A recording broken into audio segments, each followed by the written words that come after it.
Okay, we're going to talk about how to roll a trade that's threatened. Okay, and so what I'm going to go through here is an actual roll that I did quite some time ago, but it's relevant to anything that we do today. So so I'm going to walk you through this, and then I'm going to walk you through the mechanics of actually doing the roll. All right. Okay. So here we go. Okay. So this trade I put on actually last year, and I was doing 5 wides on these. And so what I did was I placed a trade, a 29.45, 29.40 put, collected 45-cent credit on it, and it's a 7TD trade. Okay, so I put the put spread on, and then I put the call spread on simultaneously, right? Right after I did that. Okay, and so as it happened, the next day, basically the market moved up. Okay. It wasn't a huge amount, but this was in a pretty low volatility environment, and so this was a pretty strong move up from one day to the next. Okay, and what I did was, and I had a 20-point cushion in order to. So in other words, if the market moved up in a way that it violated 20 points between the spread that I put on, which was on the short side, 30.35, right, and the market went up to 30.20, so that was 15 points. 15 points between the market. We have fireworks going on here. Hold on a second. Okay, so that was 15 points between the market and where the original spread was, right? Was 30.35, 30.40. And so what I did was, I looked at the two sides, all right? And so on the call side, I actually moved, I rolled it from 30.35, 30.40 to 30.55, 30.60. Okay, and that was a debit of 35 cents. So it cost me to roll the trade up, right? At the same time, I rolled the put spread from 29.45, 29.40 to 29.55, 29.50, and I collected 30 cents. And so if you net that out, it's basically it's a 5-cent roll, okay, to do that. And so after that point, the market stayed in a range, all right, and I didn't have to mess with this, and I closed out both positions basically, or the Iron Condor, for 20 cents, right? I put two sides because we were in a market that was going sideways, basically. Okay, and at that time I was putting on ICs, quite a bit, until I figured out that I'd get a lot of threats on the call side, and then figured out it's just much safer, much easier to put on the put side. And the reason is because the markets are generally going up, and because you get a wider distance on the put side than the call side, right? So in the end, basically, I collected 85 cents initially for the two sides, right? It cost me a net of 5 cents to roll both positions. And that allowed me to get the call side unthreatened, basically, when it was threatened. And then at that point, the market stayed within a range, and I was able to close it out for a profit. Okay, so and a lot of times people say, oh, you're not, you really shouldn't roll a trade unless you're going to get a credit on it. Well, what you should be focusing on is not necessarily the credit, but the risk of the position. And so you want to get it out to a safe distance so it would never be breached. So a couple of points here on rolling positions. Okay, why not an IC? Are you talking about, okay, so this is an IC. Are you talking about not putting on? I'm not sure what your question is. I'm in. Okay. So in this case, I did put on an IC and then I rolled both sides. Okay, all right. So a couple of things, and if you read my trade plan, you want to roll a trade when you're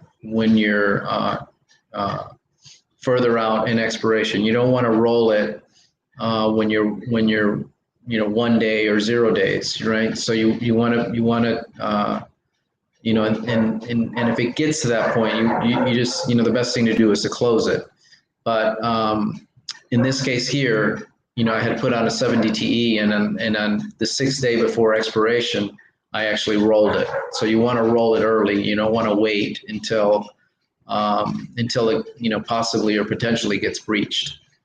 So that's one thing. So you want to roll your trades before 2 or 3 days before expiration. You want to be able to roll it. And then the other part is that you don't want to let it get really, really close to the short leg of either strike, because then it gets much more expensive to roll. Okay. Yes, I don't usually put on two sides, and that's what I've learned over the years. Okay, so so when I do have one side and I roll it, what I'll generally do is I'll roll that position, and let's say it's a put spread, right? I'll roll it down, and generally when I roll down positions on the put side, I can do it for pretty much break even or a little bit of a credit. With the call side, it's much more difficult to do that. It costs more to roll a call spread rather than a put spread. It's just the way that it is. Okay, premiums are a lot higher on the put side, and so you're able to get a credit on the put side. However, what I have done, if I do have one position on, let's say, and I roll a put down, right? I'll add a call. I'll add a call spread to the position, and I've done that before. Okay, and if you look at my YouTube videos, you'll see a great example of multiple rolls that I've done, and it was in April. Okay, and there's a YouTube videos, and I'll share the link with you before we leave here, and you might want to really study that video, because I did multiple rolls in April, just because of the volatility that we had with the pandemic. Okay. All right. So let me take you through the mechanics here real quick. Let me make sure that, yeah, this one's done already. Okay. So I'm gonna go to my actual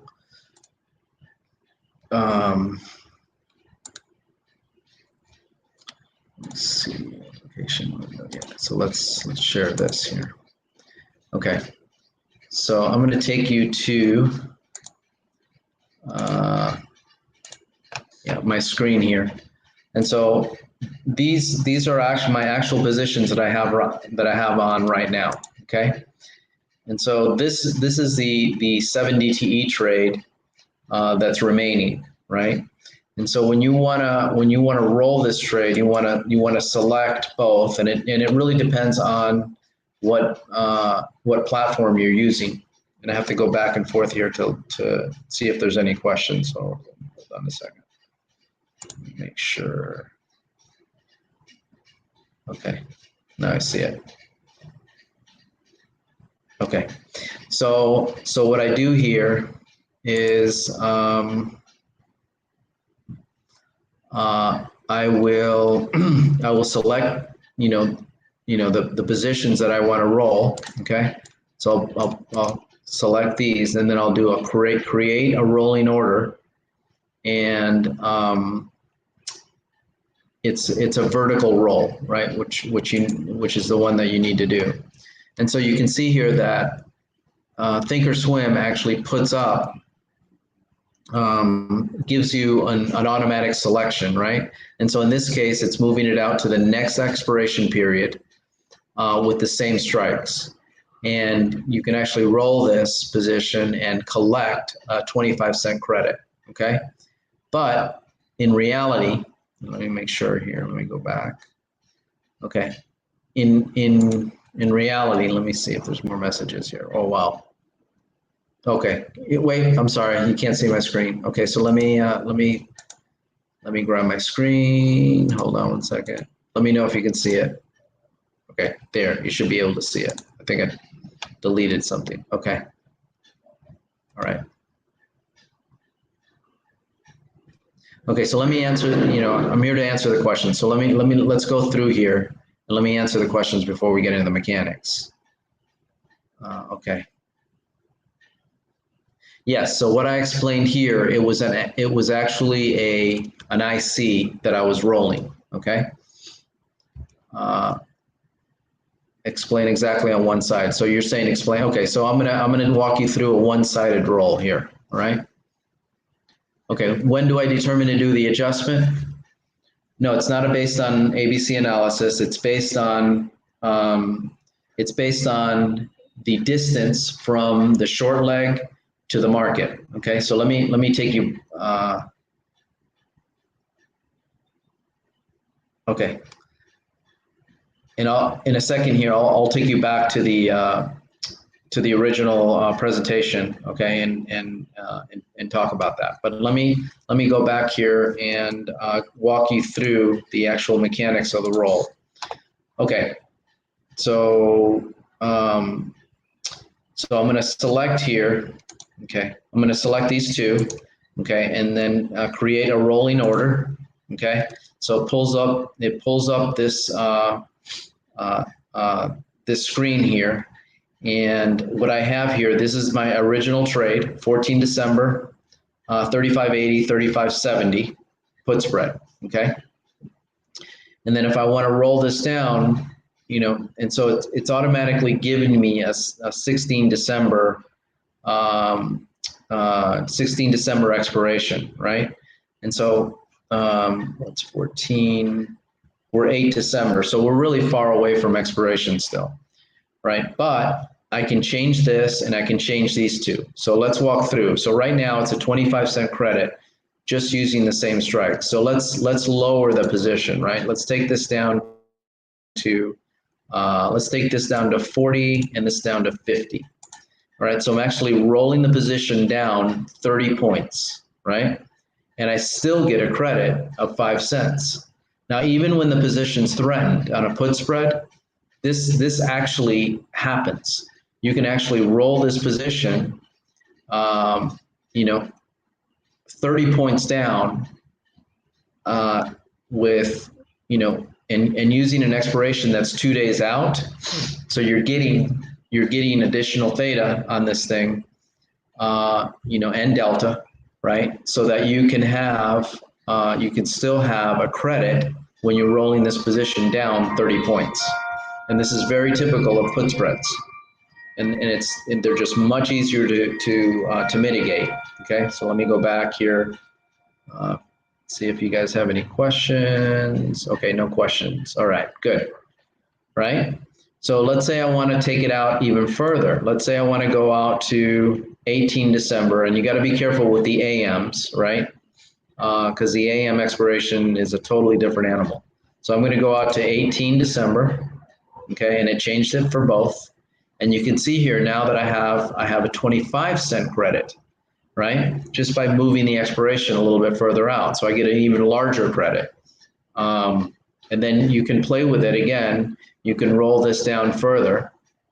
So let's roll it down to, let's say, 20, 30, and I still get a 10-cent credit by moving this thing down 50 points. Okay.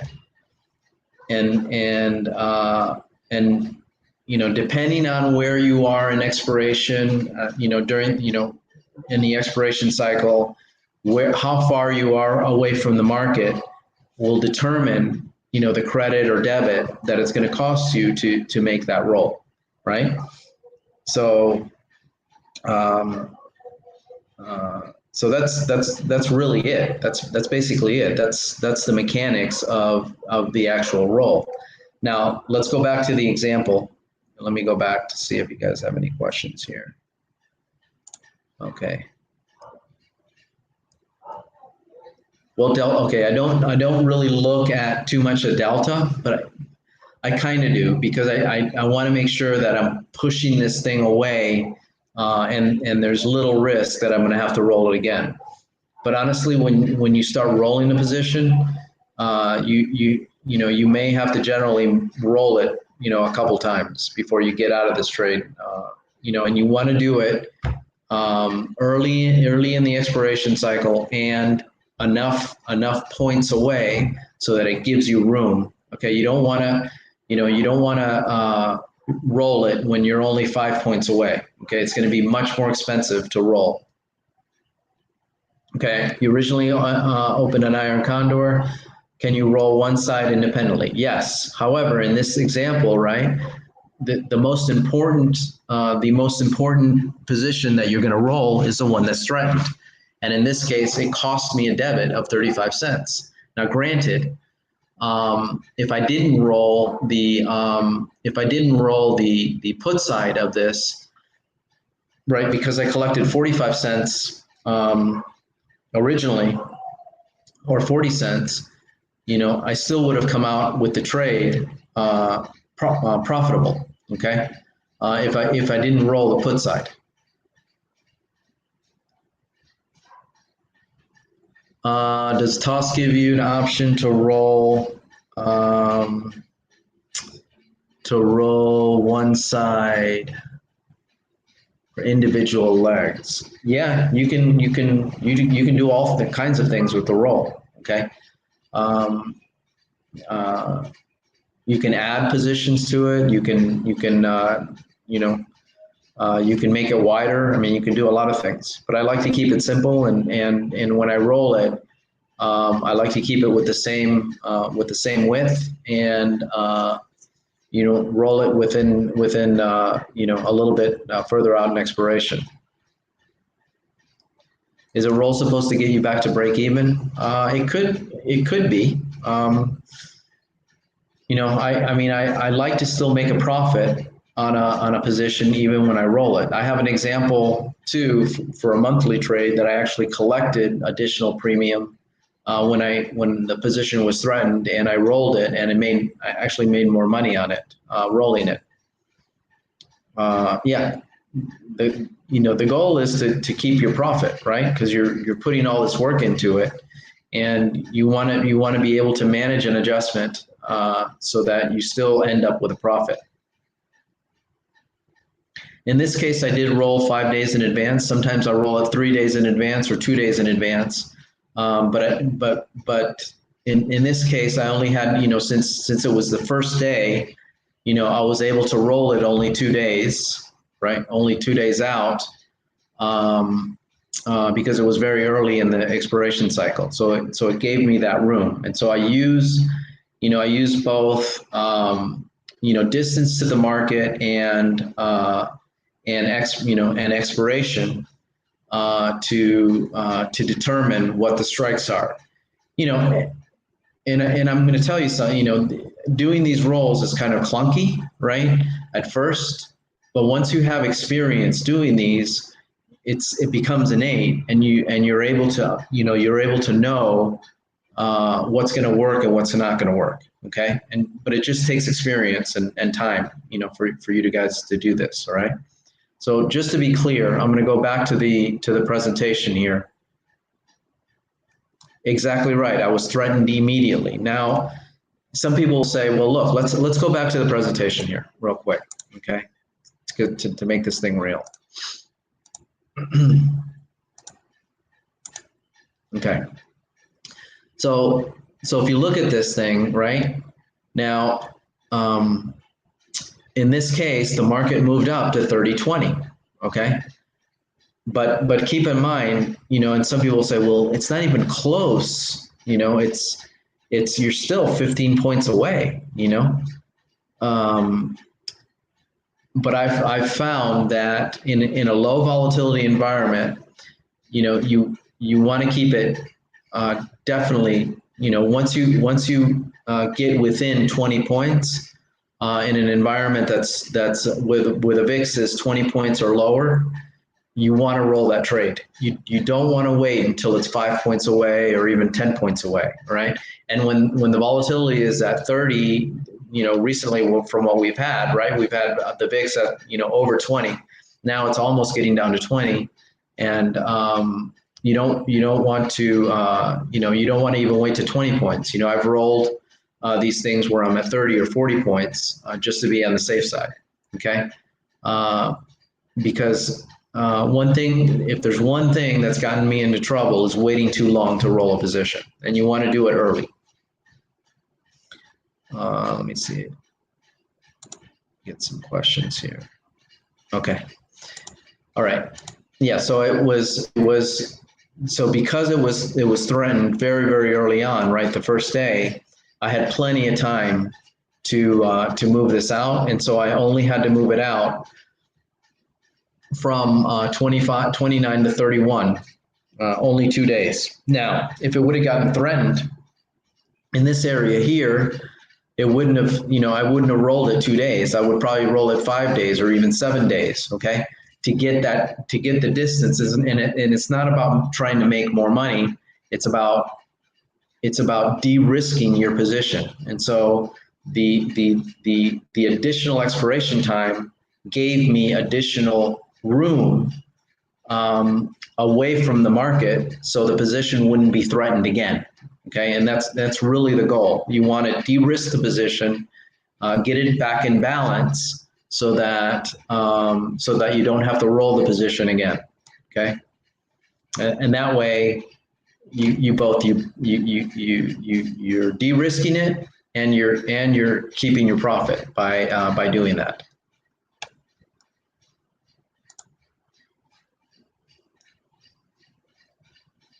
Do you set alerts and know when to take action? I mean, because I have my screen in front of me all the time, I don't do it, but I can see myself having a lot more positions, and yes, setting alerts, and that's probably a smart thing to do. I mean, to set alerts to do that. Is it not better to go out in the trade and take the opposite trade? Well, if you're in one trade, right, and you're doing credit spreads, you're doing them for a reason, right? They're high probability trades, and if you, and some people do change it to a debit spread, right? You're moving from a high probability trade to a trade that's not a high probability trade. So the probability is that you're going to lose money by doing that. And it may work a few times, but you're probably going to lose money by taking an opposite trade. Do you ever roll just the strikes and leave the expiration date the same? Yes, I've done that many times in the monthly trade. And so what I'll do is I'll roll within the same expiration both sides of the trade, and that works well, actually. And sometimes even with the monthly trade, let's say the market, the market moves up gradually, and you got a very nice profit on your put side, but still a lot of room on the call side. I'll actually move the put side to gain additional credit, and leave the call side alone, since it's not threatened. And that's happened to me a few times as well. How do you differentiate between strikes in 0 and 7 DTE and monthly? The date, that's it. You know, the dates are going to be the same, regardless of whether it's the expiration dates are going to be the same, regardless of whether, you know, what type of trade it is.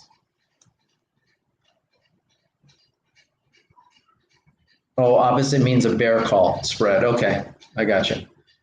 So you're saying opening, yeah. So sometimes I do open if I'm holding, let's say a put spread, and the market goes against me, right, and I have to roll it. I'll add a call spread to it, to that position, and to gain additional premium. You know, it's just, you know, you just got to watch the market. If it goes against you, you may have a threatened call side, and I've had that happen as well. You know, that I'll roll the put side down, you know, add a call position, and then the market moves up rapidly, and then I'll get a threatened call position. I'll have to roll the whole thing again. So I've been in that, and I've been in that mess before too. Okay. Any other questions? Does this help? And obviously, when we go through an actual roll, and we'll get there. You know, we'll get there. Right now, things are pretty easy in the market. But when we have, you know, when we are in a higher volatility, non-seasonal type of environment, we'll definitely be rolling 7 DTE. Okay, because when a zero, it's a good question, Lance, and I've tested this again, right? Even recently, I've tested this to say, okay, let's try rolling a 0 DTE. The reason it doesn't work is because you're rolling it on the day of expiration, and it's just very expensive to get out of that position. You've got no room there, and what you do is you end up rolling it too tight, and then you take more than a max loss on that roll. And I'm telling you, I've done this over and over again. And it just doesn't work. And I've recently tested it again, and I've lost a lot of money. And I said, you know, there's a reason that I didn't, you know, that I went through this one time and just take the loss on the trade, you know, early, you know, and not take a big loss. It works much better. And you know, and with a 7 DTE. You don't want to wait until it gets to 1 or 0 days, you know, to expiration. You want to roll it early. Okay. Any other questions? All right. Okay, that covers it. And again, if you have any questions at all, just ping me, and I'll try to answer anything that you got for me. All right. All right, guys. You have a good night, and we'll see you tomorrow. Thanks.